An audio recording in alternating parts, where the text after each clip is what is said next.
for this inaugural Ely Cathedral Environment Memorial Lecture in memory of the Reverend Dr. Jenny Gage, who very tragically died just a year ago on Sunday. And Andrew, it's very good to have you with us here.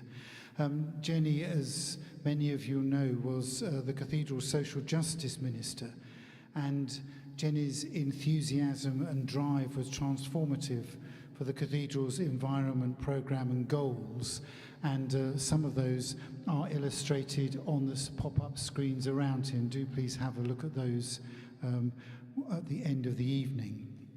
And to give the lecture this evening, it's a huge pleasure for me to welcome Julia King, Baroness Brown of Cambridge, our lecture. Julia and I have met numerous times, but always virtually, because Julia chaired the Peterborough and Cambridge Independent Climate Change Commission, which I think is probably nearly 2 years ago now, actually produced its report. Yes. Which was set up by the previous mayor and then carried forwards.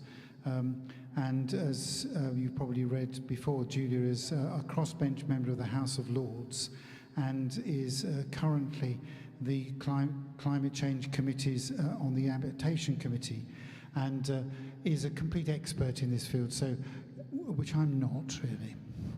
So I'm going to hand over to Julia, and it's very good to have you with us. Thank you very much.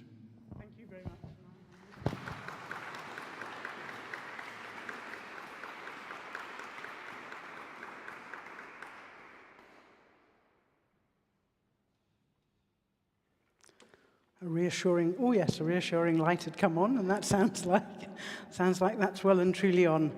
Right, well, it's lovely to be here this evening, and to give a lecture in honour of Dr. Jenny Gage, who certainly sounds like a brilliant person, and so sorry not to have met her. And it was also really lovely to join you for the lovely evensong service, which was so beautiful to hear the choir in this absolutely stunning location.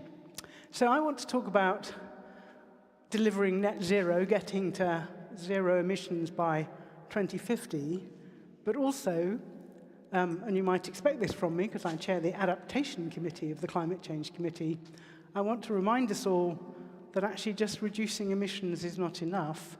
We've also got to adapt to the changes in the climate that are going to come, and indeed that we've been seeing so noticeably actually in the last few years.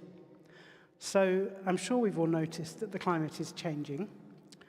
There are lots of data sets that show that. This happens to be one of my favorites.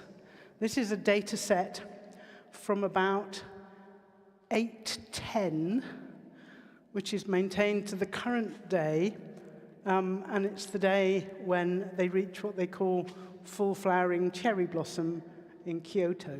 And I just think that's kind of brilliant that people have been recording this wonderful event for so many years, kind of through global turmoil and all sorts. They've noted the date. But what you see is that since the 800s, it's kind of hovered around as the weather has changed. But actually, since the beginning of the 20th century, and in fact since about the middle of the 20th century, it has been actually getting earlier and earlier at quite a rapid rate. And that corresponds, of course, to us putting CO2 emissions into the atmosphere post the Industrial Revolution and starting to change the climate. So it now occurs some 20 days earlier than it used to. Well, that's not a kind of entirely negative consequence of climate change. It's just a particularly interesting data set, in my view. Oops. So, these are the temperature changes that are behind that, the global temperature changes. If we look at, if we take the 1860s as a baseline, until the beginning of the 20th century, we saw some years were hotter and some years were cooler, but since the early 20th century, all years have been hotter, and since about the mid-20th century, temperature has been rising pretty continuously, average global temperature, that is. And we're now somewhere around 1.2 degrees above the levels in the 18th century, in the 1860s on average. Now that's that same plot, just on a much larger scale. And the agreement in Paris in 2015, the global agreement was that countries would keep global warming to below 2 degrees centigrade by the end of the century, the average temperature rise, but they would aim to try and keep it below 1.5. And this just emphasizes, I think, how close we already are to 1.5. And in fact, in June and September this year, we actually hit 1.5 globally. We haven't hit it sort of permanently, but you can see that we're well on our way to getting there. So if we do manage to get to net zero greenhouse gas emissions by 2050, this is what our temperatures might look like. So here we are now, we're here. That was the previous chart we looked at. Temperature will go on rising. Average temperatures globally will go on rising until the 2050s at best. If we stop putting greenhouse gases into the atmosphere in 2050, then temperature will stop rising and we'll just see the normal variation associated with weather. But we need to recognize, and I'm going to come back to this, that between now and 2050, the temperature goes on rising as fast as it has been for the last 20 years or so. So if we think we've seen a lot of climate change in the last 5 years, even in the best case, we've still got a lot more to come, which is why it's both crucial to reduce our emissions, but also to adapt to the changing climate that's coming. And in fact, the last 10 years have been the hottest 10 years on record, but I think people in 2050 will recognize when they look backwards, every 10 years between now and 2050 will be the hottest 10 years on record. Of course, if we don't get to net zero by 2050, we could see something much more like that as we move towards the end of the century. And if we think this is going to be hard to live with, then that would certainly be pretty impossible. And we've seen in the last few years extensive global examples of flooding, extraordinary high temperatures, including last year temperatures of over 40 degrees C in the UK, wildfires, droughts. We've heard only this week of the flooding in Greece and problems elsewhere in the world. So these things are already becoming hundreds of times more likely because of climate change, because of the emissions we're putting into the atmosphere. And the Intergovernmental Panel on Climate Change, the IPCC, has pointed out that we're seeing actually a trend to more and more of the extreme events. And this was an event that could have happened here in the UK. This was an event that happened in spring of 2021. It was severe flooding in Germany and Belgium that killed 221 people. That was a weather system that was extremely close to us. It could well have been something we experienced. And of course, other parts of the system are noticing. The insurance industry has noticed that in the decade 1980 to 1989, there was estimated $357 US billion of economic losses, but actually in the decade up to 2020, that had gone up to about 1.4 trillion. So, you know, it's affecting all sorts of people, and the finance community is really starting to take notice. In a way, the sad thing about this is all some science that we've known about for a very long time. So back in 1820, FREng was trying to calculate the temperature of the Earth's surface, looking at the amount of heat that was arriving from the sun. And he discovered that we were much warmer than we should be. And of course, we know that planets without atmospheres tend to be much cooler than we are. So he recognized he had to include a coefficient that he didn't understand to explain that the atmosphere appeared to be retaining heat. By 1860, Tyndall had discovered actually that it was the presence of gases that are in our atmosphere in parts per million quantities, tiny quantities. So it wasn't the oxygen and the nitrogen, it was the CO2, the water, and the methane that were absorbing the heat and acting as a blanket around the planet.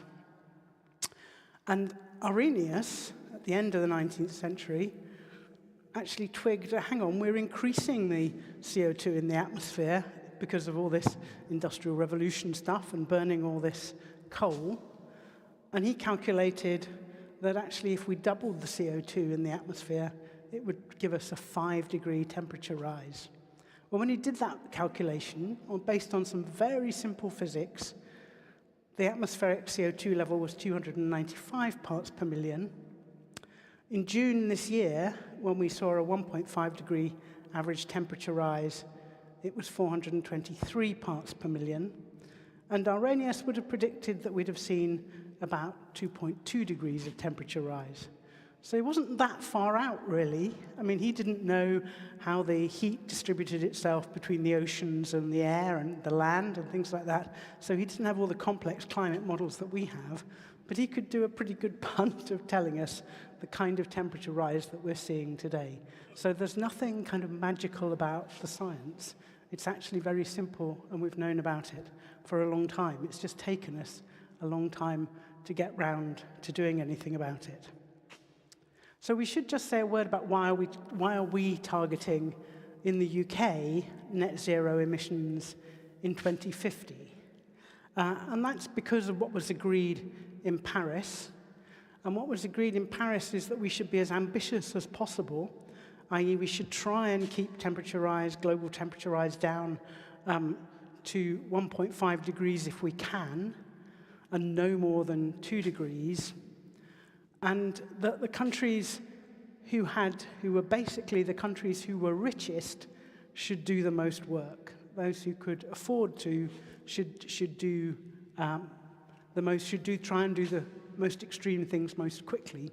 And indeed, those countries who had contributed most to the emissions that are already in the atmosphere. And of course, as the cradle of the Industrial Revolution, we very much come into that category of the countries who've contributed most. So this is how greenhouse gas emissions in the atmosphere, so that's primarily CO2, but also things like methane, had been rising. And in order to keep temperatures, to have a 50% chance of keeping temperatures below 1.5 degrees, the rise below 1.5 degrees, we would need to be sort of typically on this red line. And in order to keep them, to have a really good chance of keeping them below 2, we'd need to be along this blue line. And there are these uncertainty bands because the science isn't perfect.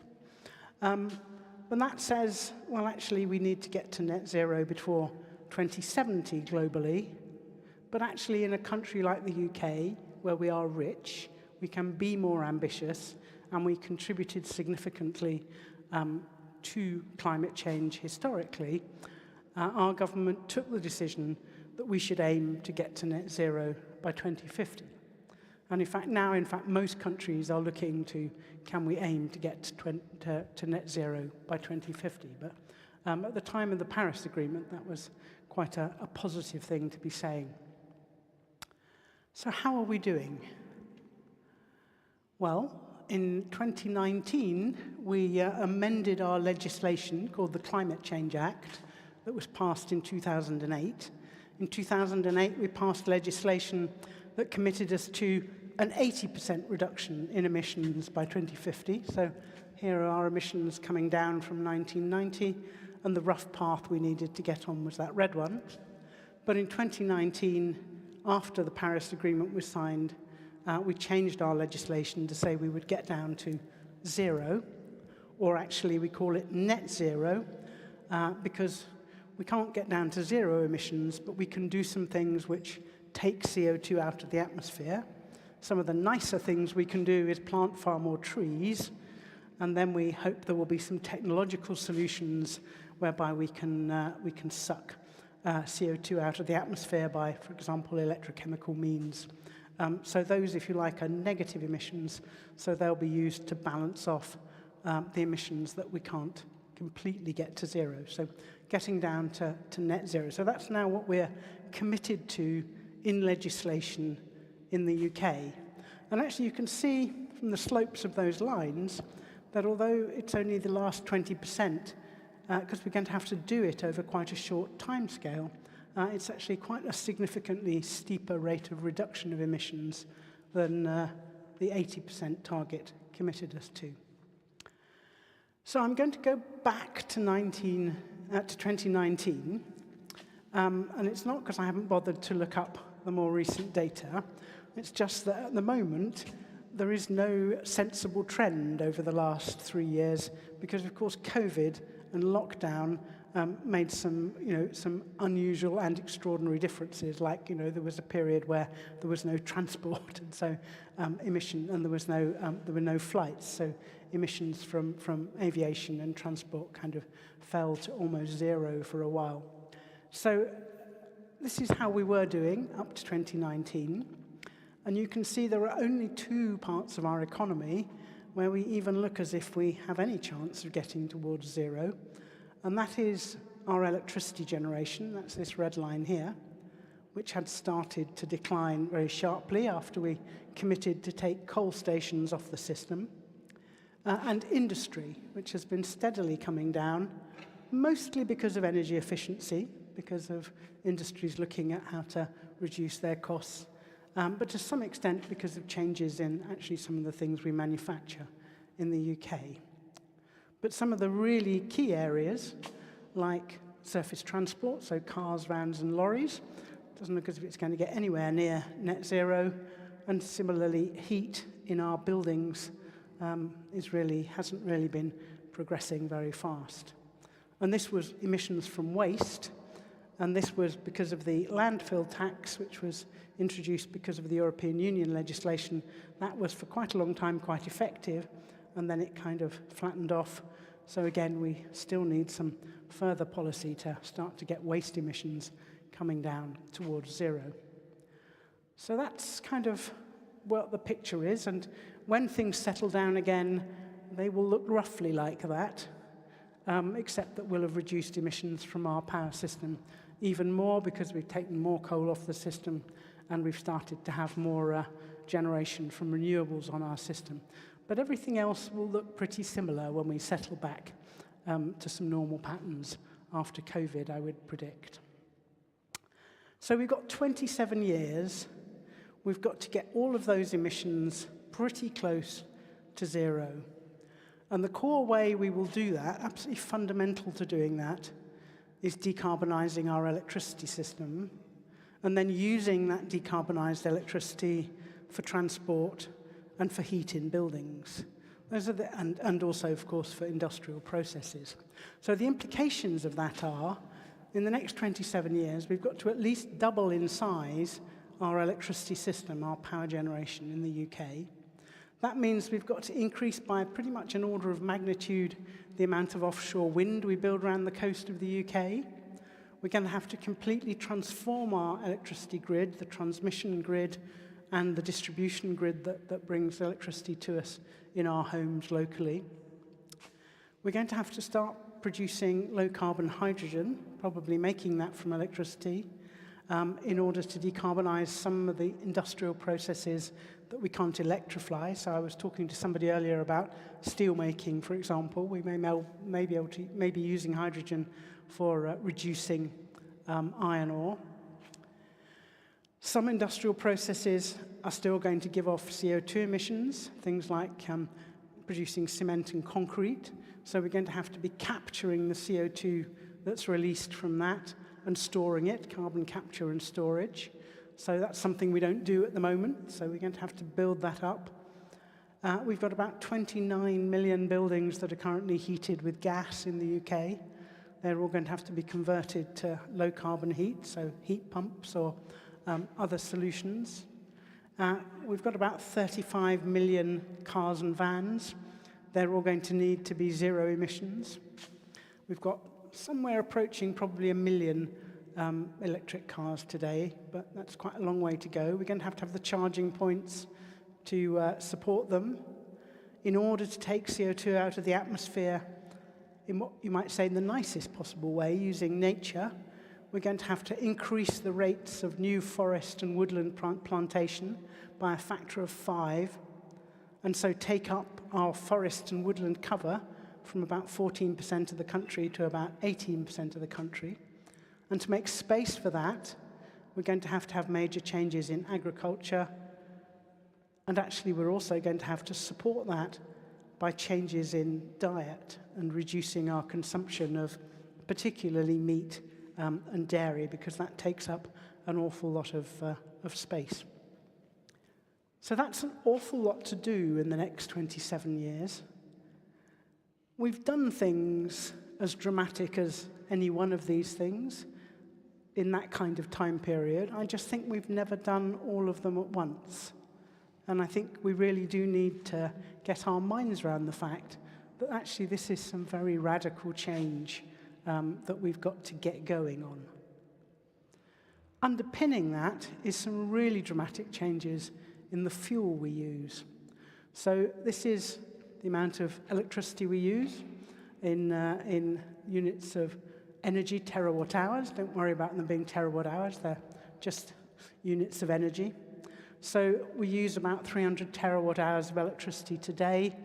There are various predictions that suggest, we need 600 to 700, in some of the models suggest even 800 terawatt hours by 2050. So we've got to at least rebuild the entire electricity system in terms of doubling it in size, particularly because we're going to see transport using electricity. We're going to see a lot more electricity used in buildings. We're going to see electricity being used to produce hydrogen, for example. We're going to see a dramatic reduction in how much natural gas we use.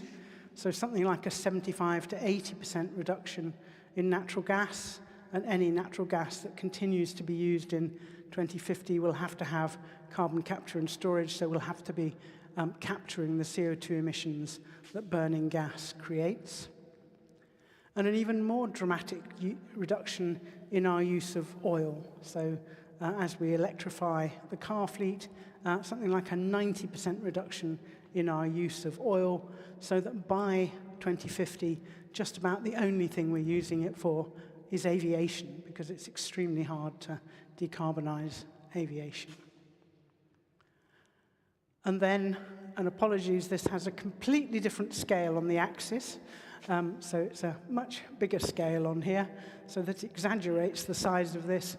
But we're going to have to grow a new industry, which is this industry to produce green hydrogen as an energy vector.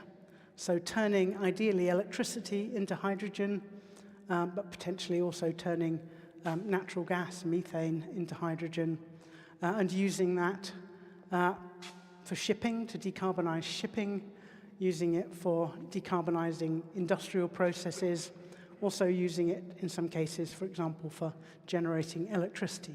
But that means we've got to build another industry that's almost the size of the electricity industry today over that period that's now 27 years and rapidly getting shorter.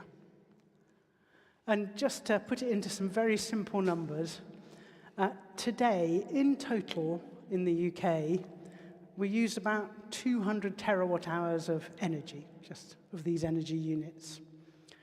Only about 300 of those terawatt hours are in the form of electricity. We tend to think electricity is the main way we use energy, but it isn't. We use much, much more oil and gas than we use electricity. So you might say we were 15% electric in terms of our use of energy. By 2050, by electrifying things, we will become much more efficient. So overall, most of the models suggest we will be using in total about half as much energy. That's because an electric car has an efficiency of probably 80–85% in terms of the energy you put into to the energy that's available for you to use, whereas an internal combustion engine has an efficiency of about 30%. a heat pump is more efficient than a gas boiler. So the main things we use oil and gas for today, as we replace them with electricity, we become much more efficient in our use of energy. But most of the energy we use will then be in the form of electricity, with a much smaller proportion still being used in the form of oil and gas. So you might say, in very simplistic terms, that we will be running on electric by the 2050s. And that, of course, has some implications, because it means if we're almost entirely dependent on one form of energy, we have to make sure that energy is very, very resilient to the changing climate. There's the winter before last, up in the north of England and Scotland, Storm Arwen took out lots of the overhead lines, and there were people left for a week with no electricity. Now, that's probably pretty uncomfortable, but kind of manageable when your heating isn't electric, and you can probably still use your car. But when your heating's electric, your car's electric, all of your communications are electric, that won't be acceptable. People will really struggle to survive. So we've got to be thinking about how do we make this system work actually in a climate that's quite different from the climate we have today. So I think it's quite important that we think, as I've said, both about we've got to make these changes, but we've got to make them resilient to the future climate as well. So it's going to be quite challenging to deliver all of this. There's going to be a lot of positives, a lot of new jobs, a lot of new skilled jobs that we're going to need. So it may help to grow the economy. But we're all going to have to get much more involved in it than we have been to date. If you look at where our emissions reductions to date have come from, they've come almost entirely from reducing emissions in the electricity system and reducing emissions from industry. Now, that hasn't affected probably any of us in this room very significantly unless we happen to work in those industries. You know, the electricity in our plugs, in our wires still does exactly the same job it did before. So there's been very little that has required us to change our behavior, just these bits here. And estimated that 8% of our emissions reduction have come from us changing our behavior, so us turning more things off, or turning our thermostats down, or something like that. And about 9% has come from us choosing to do different things, so buying an electric car or changing the way we do something. So we haven't really had to be very involved. It's all happened, and it's been quite kind of convenient for us.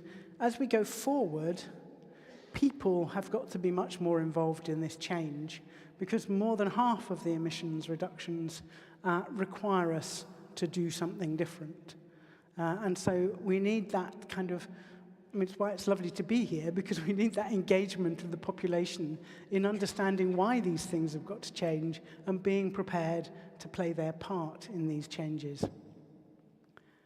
But the good news is that when back in 2008 the Climate Change Act was passed, we thought it was going to cost somewhere between 1 and 2% of GDP to make the changes we needed to make in order to get to 80% reduction in emissions, in fact.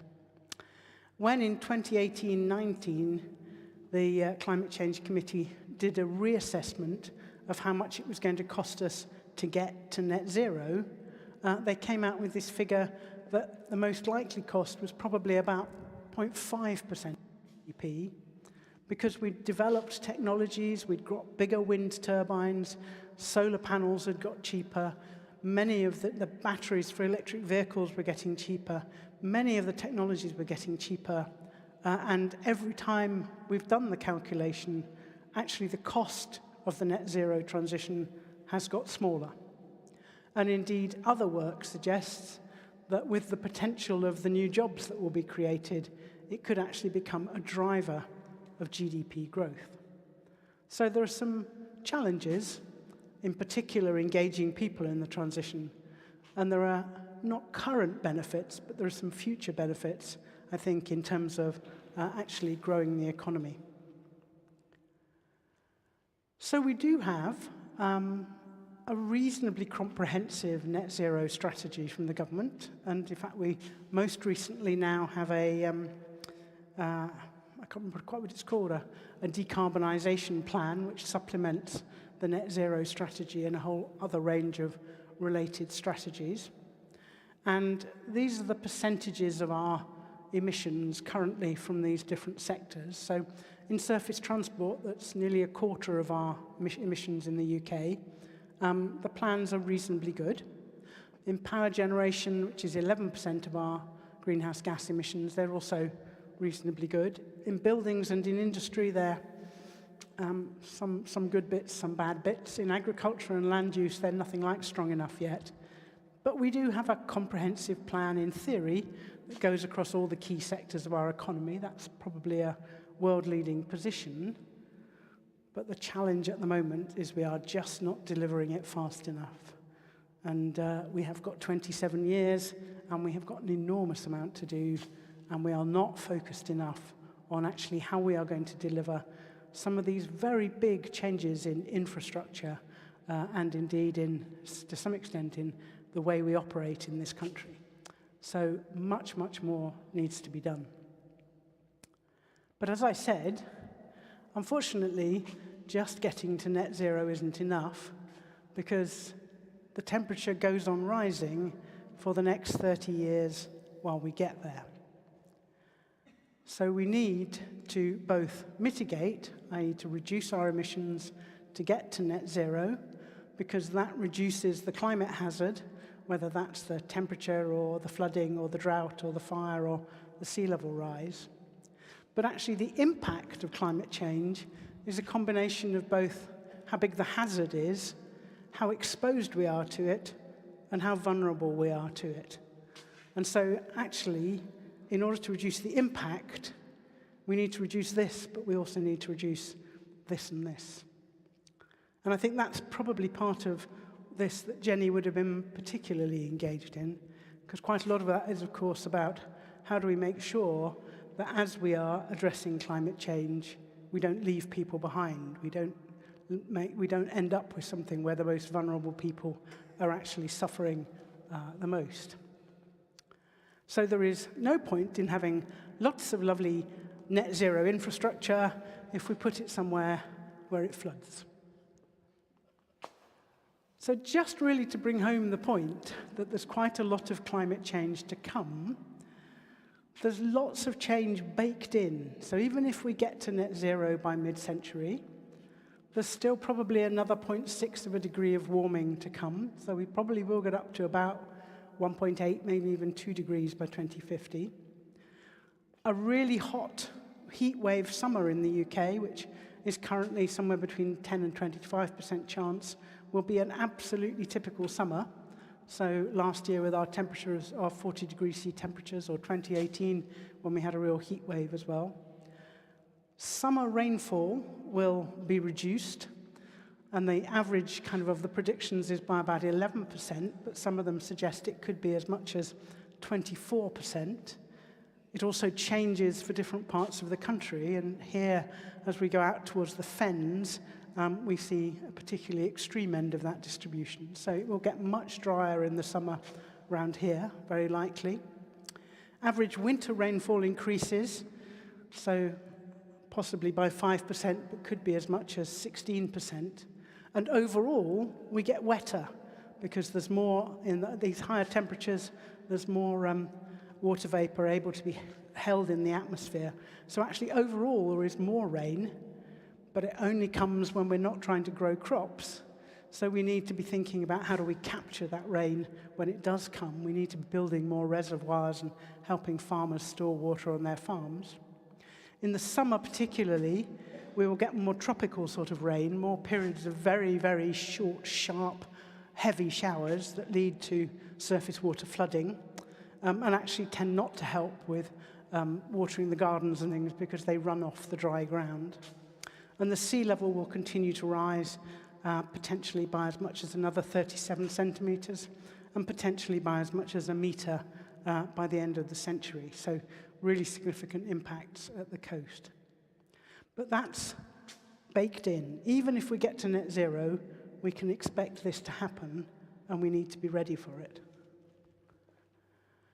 So we've had the hottest 10 years on record. We've had heat wave summers. We had last year 40.3 degrees centigrade. We've had this year the highest ever September temperature. And we're seeing average temperatures in Europe rising at double the global average.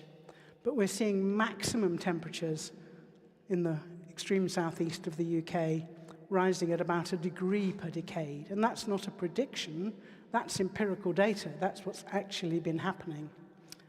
So if that goes on, we could certainly be seeing temperatures in the mid-40s by the 2050s around this part of the UK.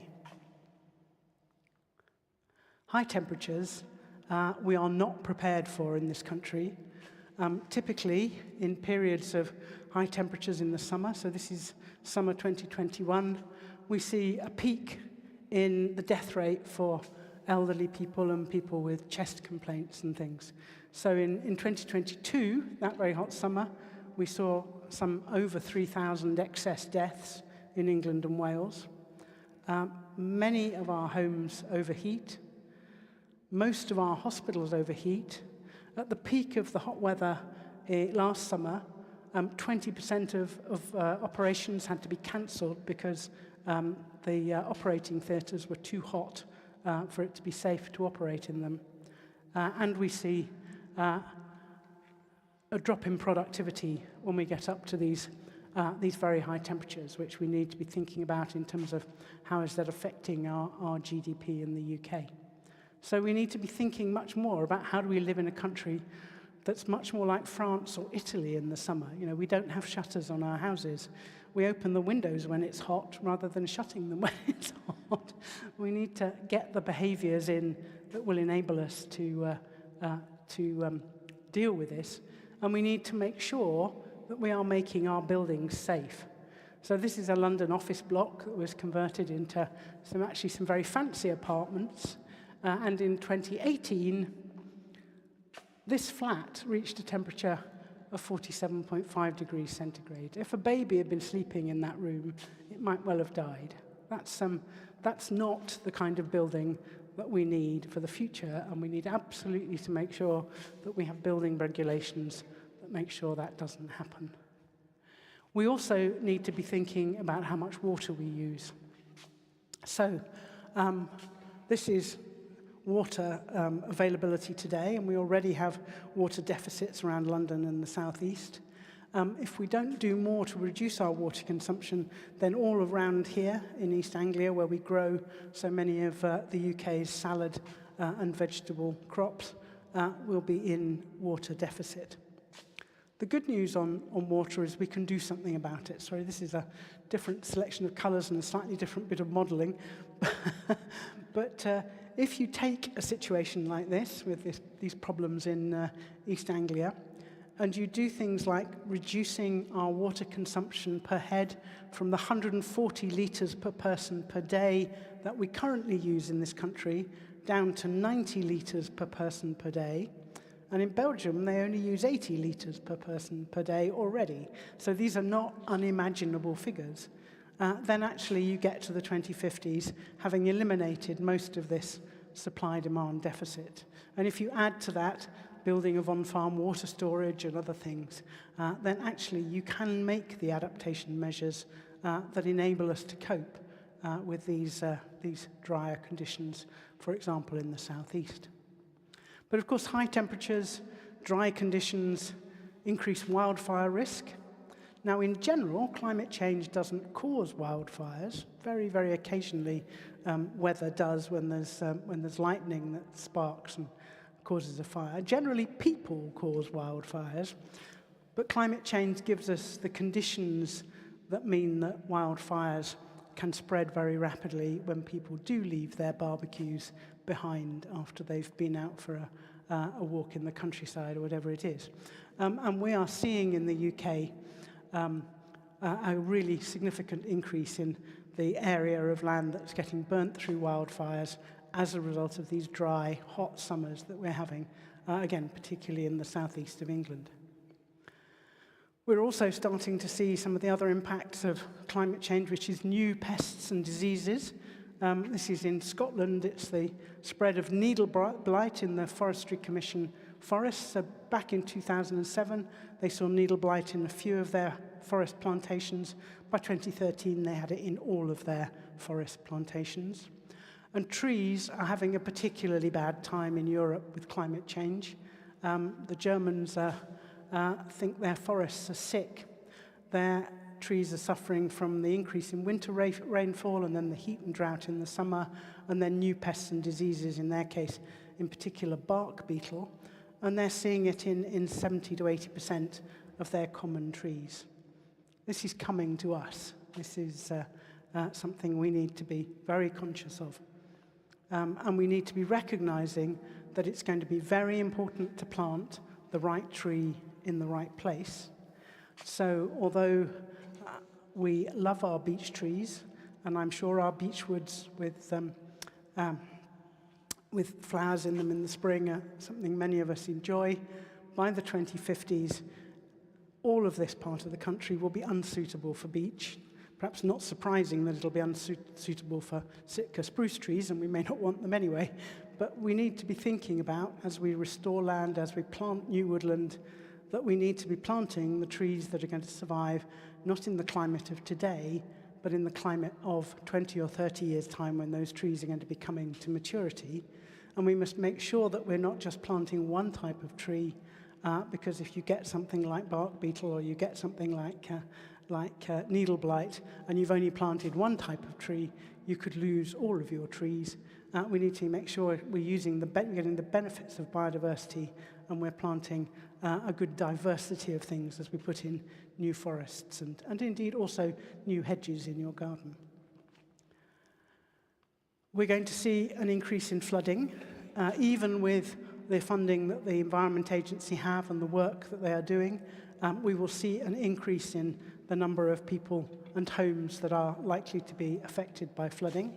So again, people need to be prepared for that. We need to be making sure people are able to install property-level flood resilience, that they have, if they live in flood risk areas, that they have raised sills, that they have covers for ventilation bricks, that they have solid floors on the ground floor and waterproof plaster and raised sockets. So if the worst case happens, they're not out of their homes for absolutely months and months and months, that they can clear up and hopefully get back in quite quickly. And we really must stop building in floodplains. This shows in the last 10 years where there have been significant, over 25% of new homes in these dark red areas have been built in floodplains. So despite the fact we know this coming, we're still building in floodplains. And we must, and I will end on this because I think Jenny would have really felt this was important. We must absolutely take into account the fact that the impacts of climate change tend to exacerbate inequality. So if you are disadvantaged by being very elderly or low income or in poor health or unemployed, you are likely to be both more vulnerable and quite possibly more exposed to the impacts of climate change. So you're probably less mobile, you're probably less affluent, you may live in somewhere that is less expensive and therefore maybe a place that's more prone to flooding. Many of our rather deprived coastal towns. You are less likely to have been able to afford insurance on your house, for example. So when a climate hazard like flooding hits you, you lose your capital assets. Your home was uninsured, your belongings were uninsured. Your insurance company isn't going to pay for you to stay in a nice hotel while your house is done up. So you're probably ending up having more time off work. And we know that a number of studies show that actually the lowest income groups, when hit by flooding, I think this piece of research said, were 8 times more likely to report mental health problems than people in the highest income groups who were hit by the same floods. And we know time off work is also something people have looked at. People from the lowest income groups have much more time off work after something like a flood than people in highest income groups. So what that does is it takes you into a really negative spiral, that you started off less advantaged, and climate change hits and you become even less advantaged and even less advantaged. So you just become more exposed and more vulnerable. And that happens in the UK. That's not just something that happens in the global south. We see that that's happening in our own communities, and something that we need to be taking into account in all of our actions and our policies. So there's a lot to do. And I thought, given the location here in a cathedral, that I would leave you with a quotation from Greta Thunberg, which is one that I'm particularly fond of. There's a heck of a lot to do here, but we've got to get on with it. And we haven't got to know exactly what will need to be done by 2050. We've got to get on down here and start. And I think that's kind of the inspiration of our cathedral builders. They didn't know what the building was going to look like. It was hundreds of years after they started, but they knew it had to be done. They knew it was important. And I think we need a bit of that to get us really moving on both reducing emissions and preparing ourselves for the changes in climate that are to come. Thank you very much.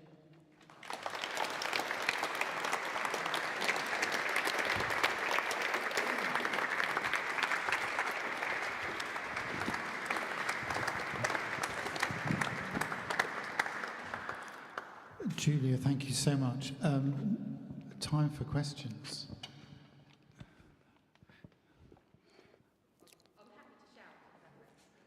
I can hear you, so... Okay.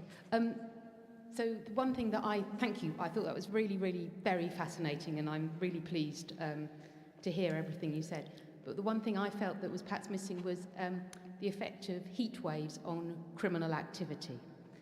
And not to make everybody slightly more depressed, but there is very, very good correlation between heat waves and an increase in criminal activity.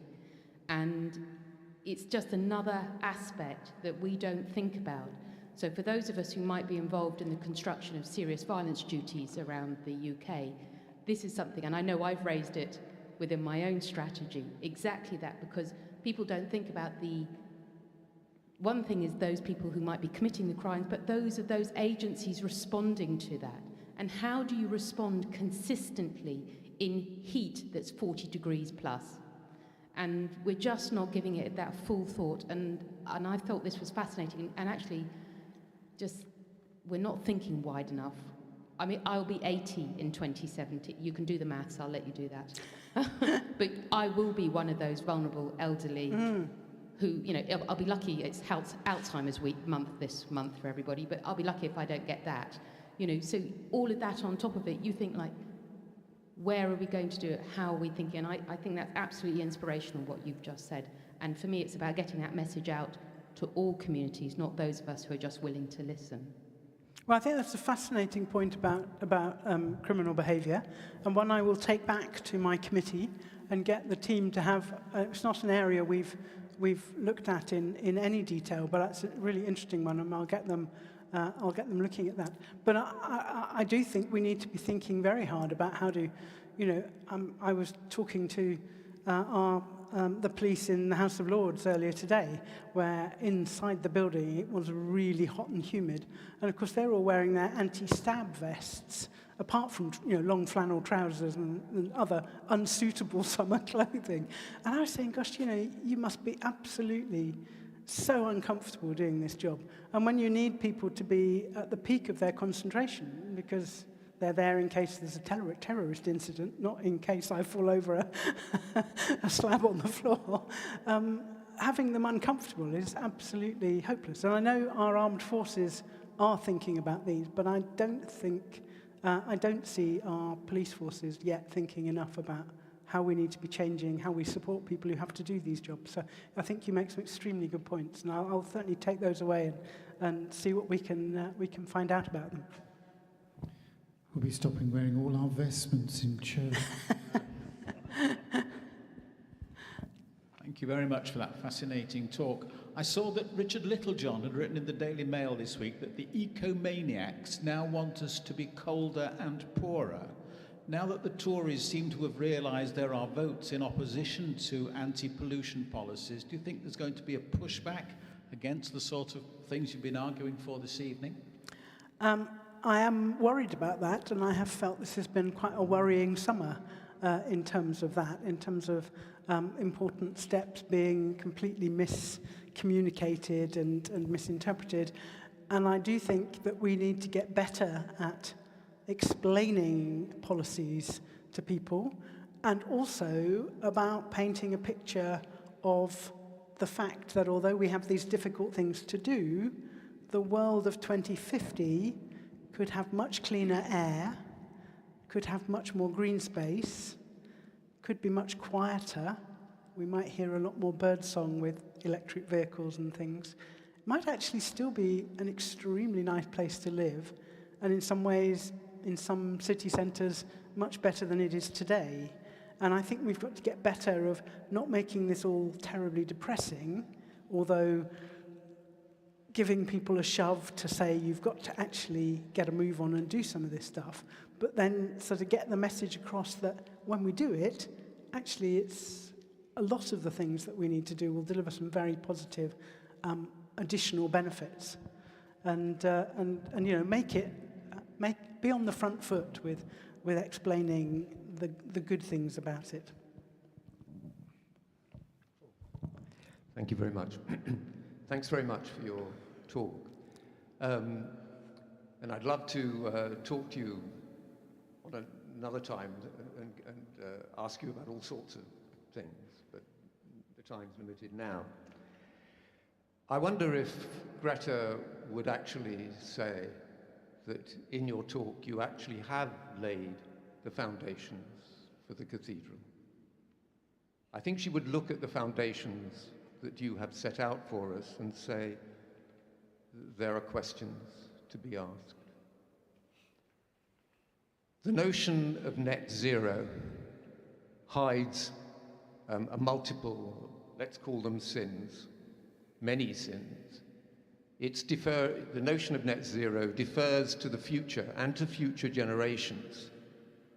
Apparent carbon-saving technologies that have not been proven to scale. We don't have a carbon capture and storage industry, only on a very, very small scale at the moment. And many scientists, climate scientists would say, including a well-known climate scientist in the university, he says this is magic beans fertilized with unicorn's blood. There is no chance of pulling the carbon out of the air. Trees themselves are actually carbon neutral. Yes, in the short term, if you put more trees up, you extract carbon. In the long term, over the life cycle of trees, they put the carbon back.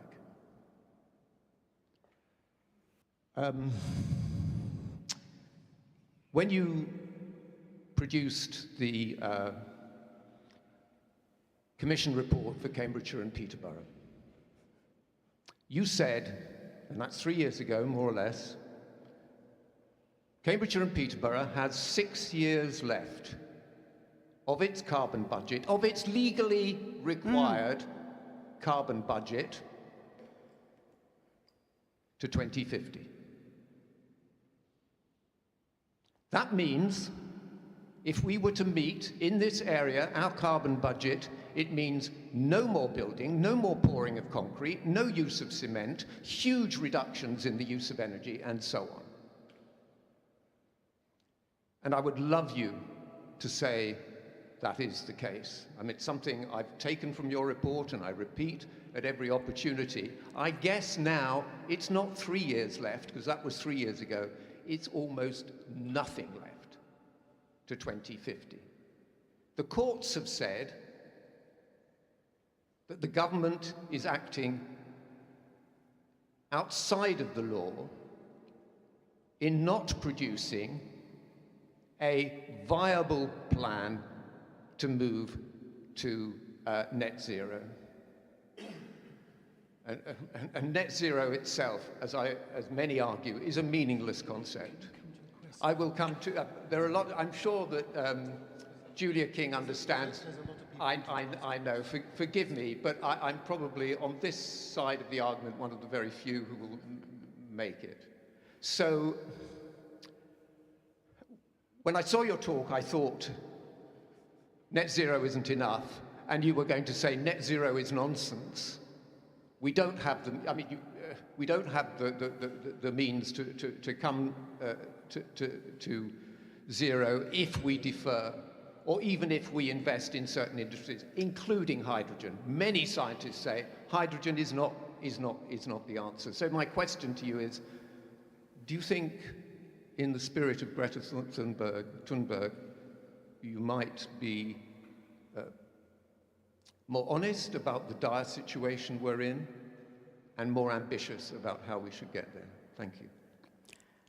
I would say, told you we need is unbelievably, if we put our minds to it.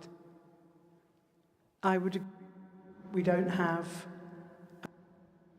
adequate, as I think I highlighted, it's more most countries, but they're not enough. Actually, they're not doing enough to implement them. We aren't delivering on those plans. And unfortunately, we've now got, whatever it is, 12 months, 14 months until an election, and nothing much is going to happen. There isn't going to be any great acceleration, unfortunately. So we've now got another wasted year. So I do hugely share your frustration about that. But actually, we can take of the atmosphere. We can't do it very well yet, but we can do it.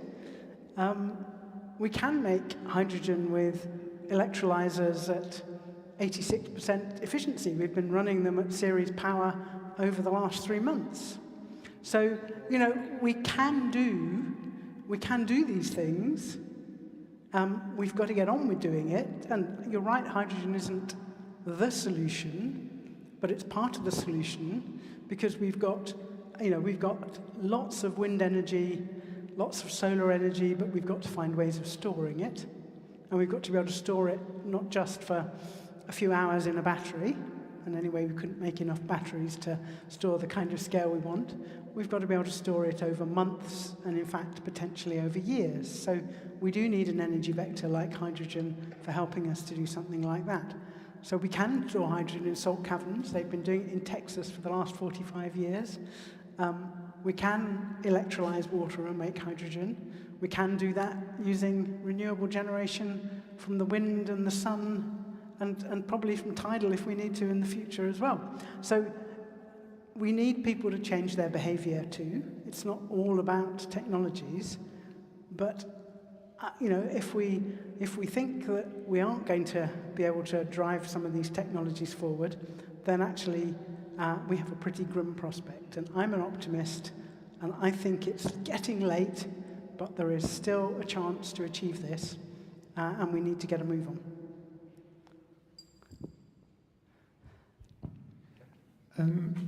We're all here representing many of our churches. What can we do as churches? What more can we do if we're not doing enough? Are you getting the right kind of mood music from your bishop colleagues? Do you think we're working together? Do we have a unique responsibility and ability to speak to people? Interested in your thoughts on that. I would actually would be the Church of England, and I think the Pope with Laudato Si. I think we've seen the church in Europe, I would say, being incredibly positive and helpful about this.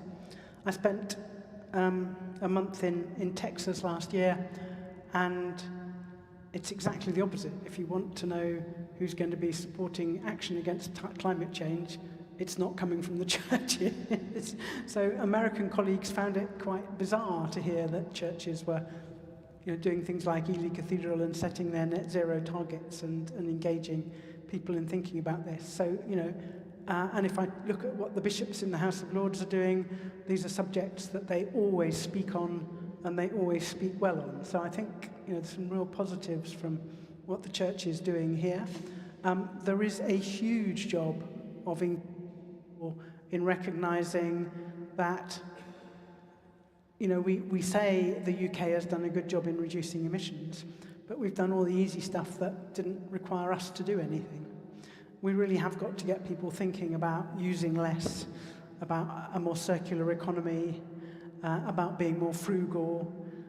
But it's not about being miserable, and I think the church is pretty good at giving that kind of message. So I would, I really, I'm here because I think that that it's great to be invited by the church because you do have outreach to congregations, and that is an opportunity for engaging the broader public, and we really do need. I don't think our government and other governments have done anything like enough by getting people engaged, and I don't think they've taken on board the fact that actually we need people much more engaged, because otherwise we would just we don't want any electricity pylons coming across our nice fields. We don't want the power from the offshore wind farm to come on shore here because it's an ugly substation that will be on our coast. People have got to understand why you might need that, and that actually, this is being done to the benefit of them and their children. And if we want to leave a world for future generations, actually we have to make a few of these compromises, but we have to engage people in that discussion about thinking about where is the best place to put some of these things and make them feel they have some say in it. And I just think we have been really bad at that so far in this country.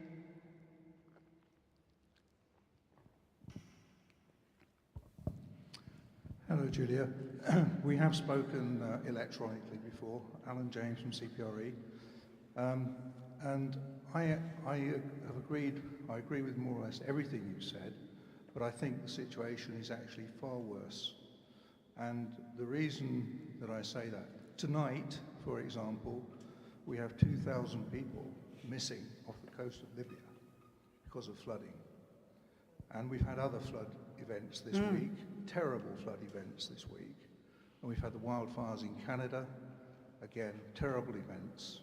So I think the most important thing that you have said tonight is that we must all have behavioural change. We've all got to think about what we're doing.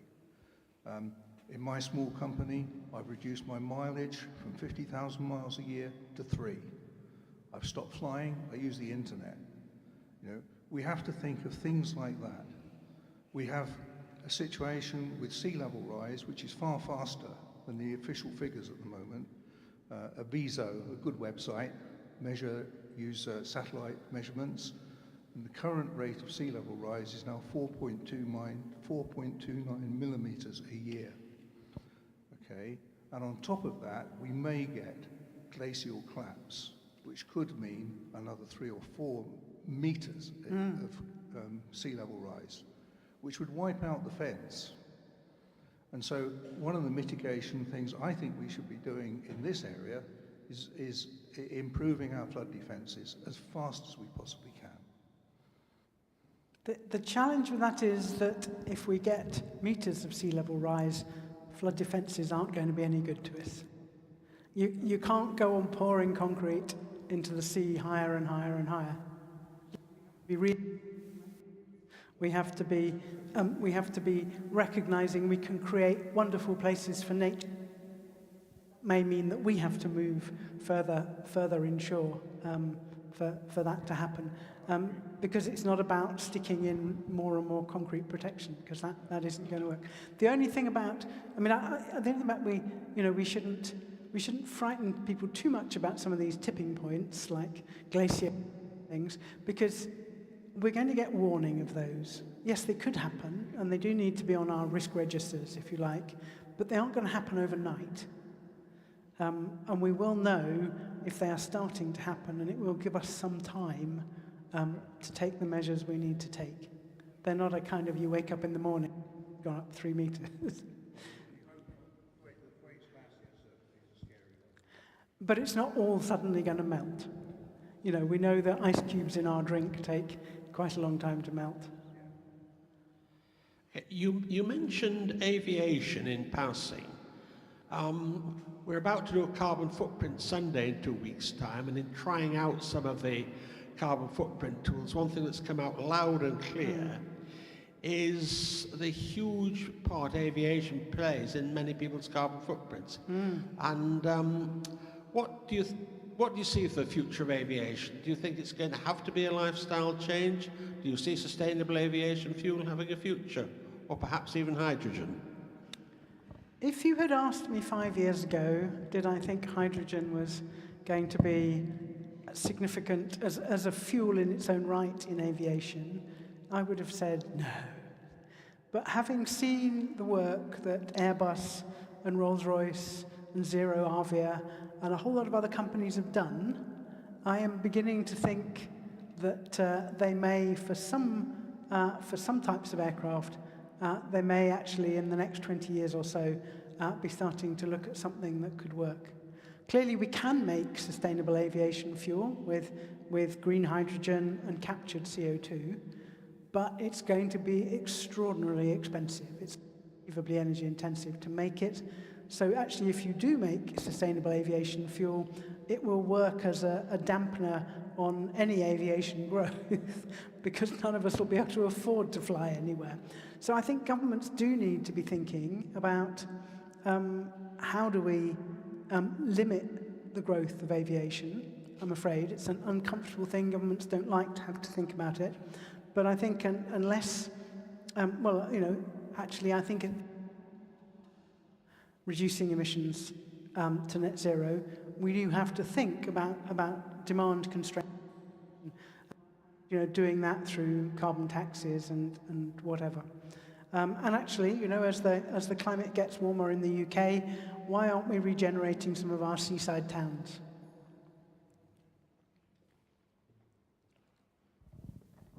Thank you, and thank you for your talk.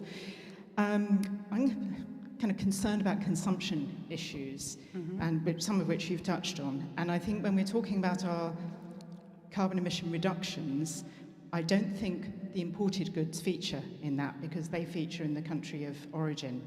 And we import an awful lot of goods which are carbon intensive and much of which we really don't need.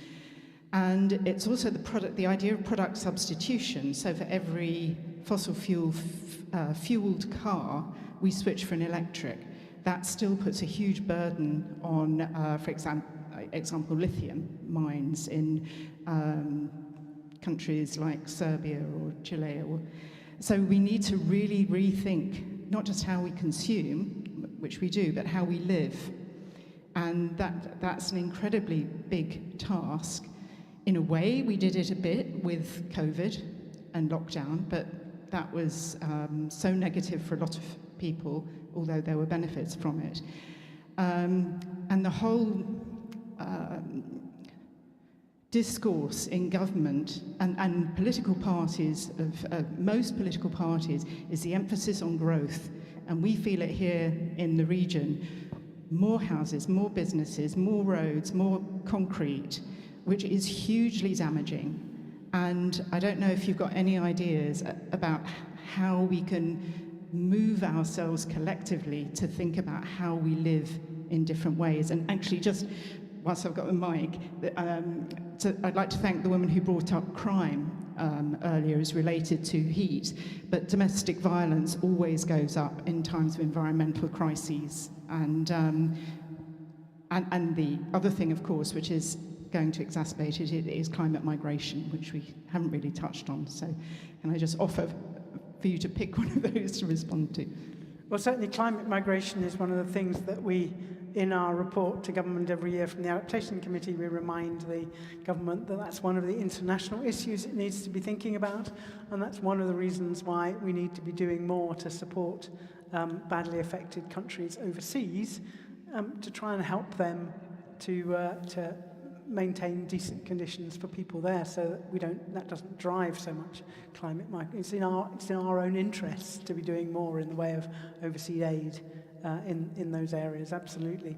But you're right, and of course one of the challenges for governments is that they have to be elected, and they don't like to say to people, you can't have a car.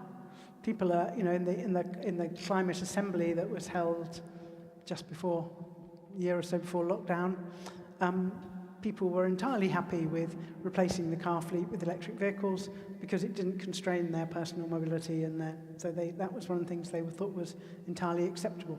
And of course, we have to try and persuade people to vote for different things. Otherwise, governments, potentially the Uxbridge by-election which was lost by Labour lost by 500 votes, was potentially because people didn't like the idea of the ultra-low emission zone extending out there. Those sort of things really spook politicians. I'm lucky not to be a politician. And so, governments are in a very difficult position in terms of actually doing things like having in place measures to reduce the growth of aviation. Those are seen to be unpopular things that won't get them elected. So it really is a difficult challenge to expect that in policy. What the Climate Change Committee has just put out is something on planning policy, because actually we need to be planning places much better.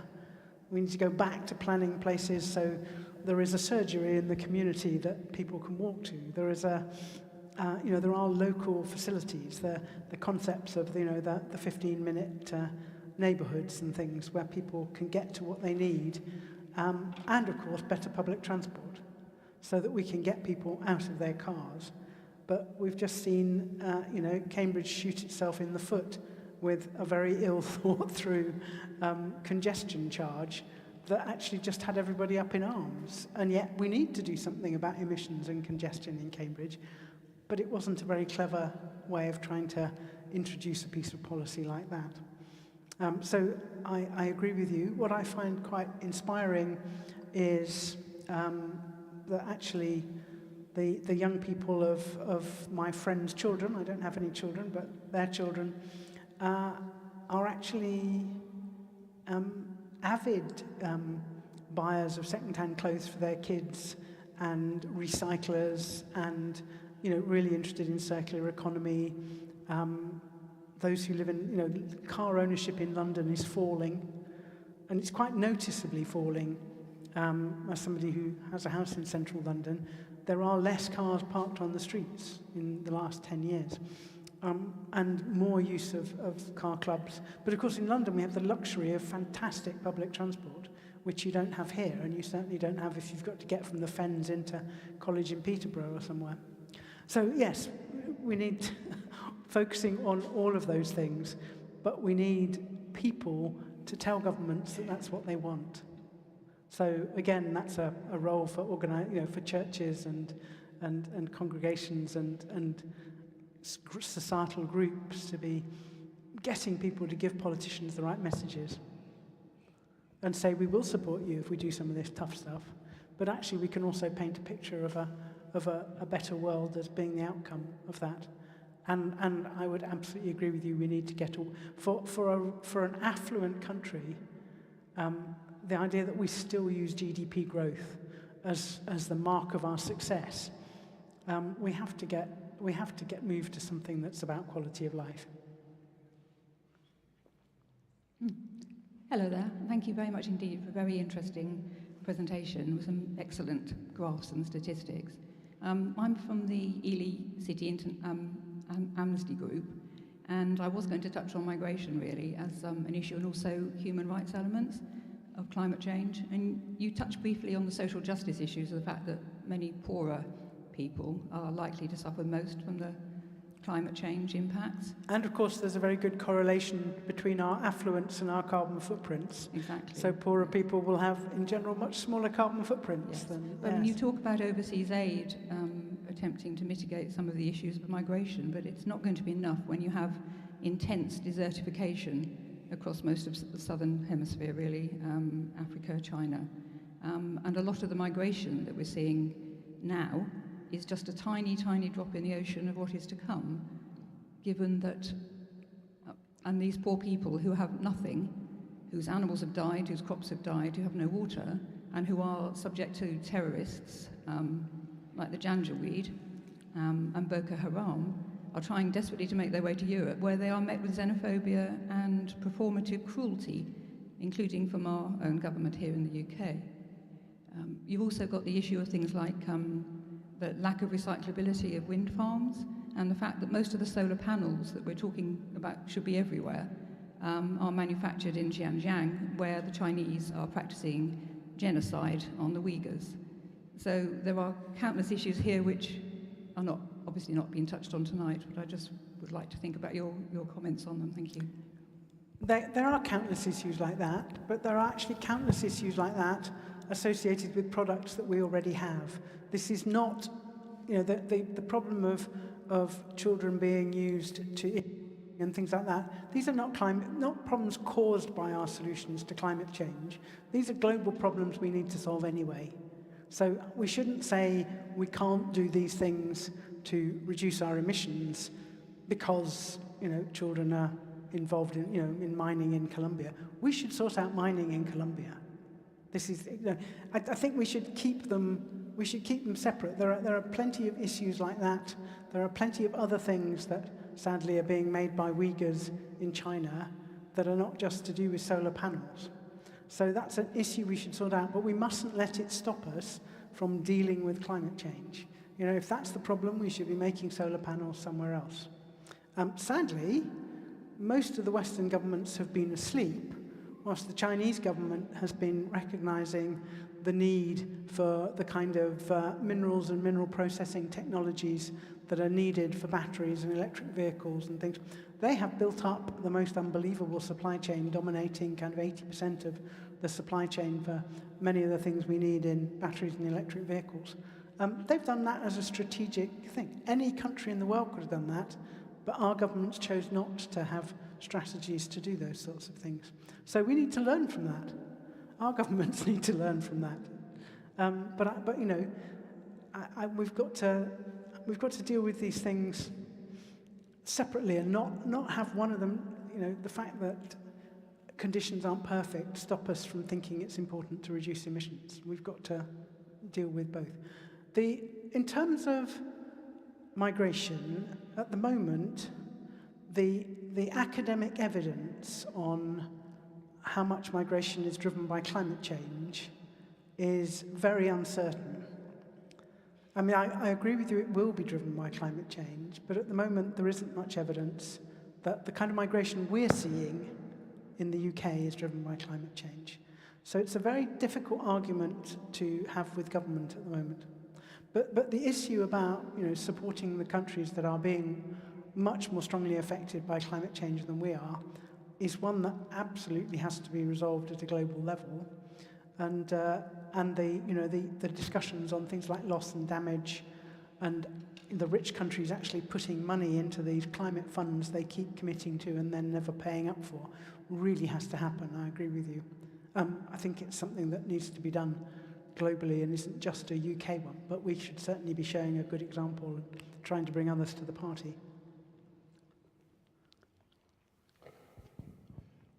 Thanks again for your presentation.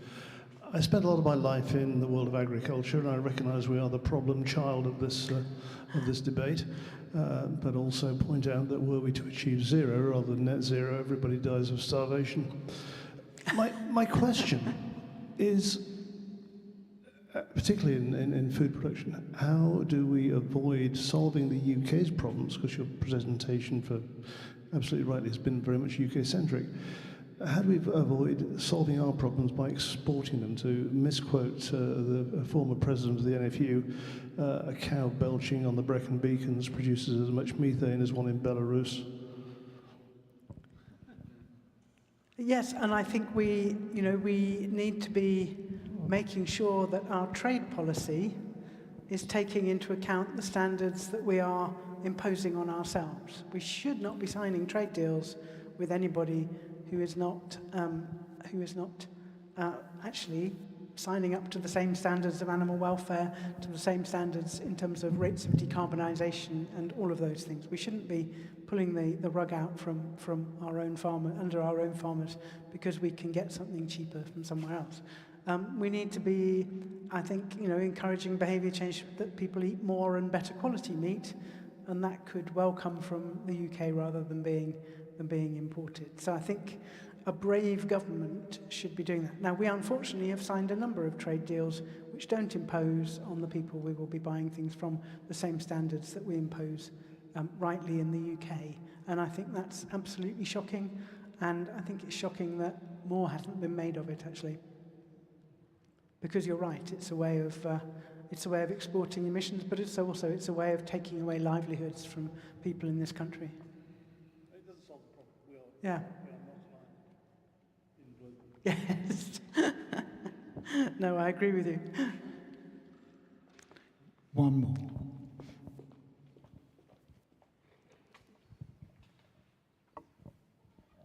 I'd just like to say thank you so much for what I thought was a very kind of clear presentation, and for being positive, because my question really is, how do we deal with the people who say, why am I spending all this time sorting my rubbish when the council just all puts it in the same place anyway, and why should I spend a lot of time doing without the bath I enjoy when the water companies are wasting all this money, all this water on leaks, and it's this kind of, what difference does it make if I do, because actually the system isn't responding. How do you feel we can make a difference, I suppose? I think we all do make a difference, and I think, actually, the person who's thinking about, I shouldn't have a bath, I should have a shower, goes to work in that water company and is in a position to say, why aren't we doing more about leaks? And, actually I see young people coming out of our universities now doing much more due diligence on their potential employers. They're saying, well, I want an employer who shares my values. And you're thinking that, well, these are the people who are going to be running companies in 20 years' time. We need to make sure they hold on to those values and apply those values to the organizations in which they work. But every one of us who thinks about those things takes those values into work, talks to our colleagues about them, is there, can influence decisions in the environments in which we operate. So, we're not... All of this happens because we choose to do things, really, and we choose to speak out at the appropriate time. Julia, thank you very much. I think that's a very good point for us to draw proceedings to a close. You've given us a wealth of information and expertise, and raised many questions and many of the challenges. It's very good to have some hope. Christian faith is a hopeful faith, but it mustn't be it's got to be a hope that's grounded in things, and we're building the foundations, and there are huge numbers of challenges, and we can't be complacent, and we all need to change. At the heart of the Christian faith is that word metanoia, which is about change. Most of us don't want to change, as one of your graphs showed, but we will have to. And it's encouraging what you say about the young people. I've got two daughters. One of them apologised to me the other day that she bought something new clothes instead of recycled clothes. So she's really trying hard in all sorts of ways. And I think some of the hope comes when we know how the young behave. It's some of us older ones who don't want to change quite so much. But anyway, thank you so much. We've got a kind little gift for you, which I hope you'll be able to carry these on the train. But thank you very much for all you've given us this evening. Thank you. Thank you, Julie. Oh, how gorgeous. A better picture of Ely Cathedral. Thank you.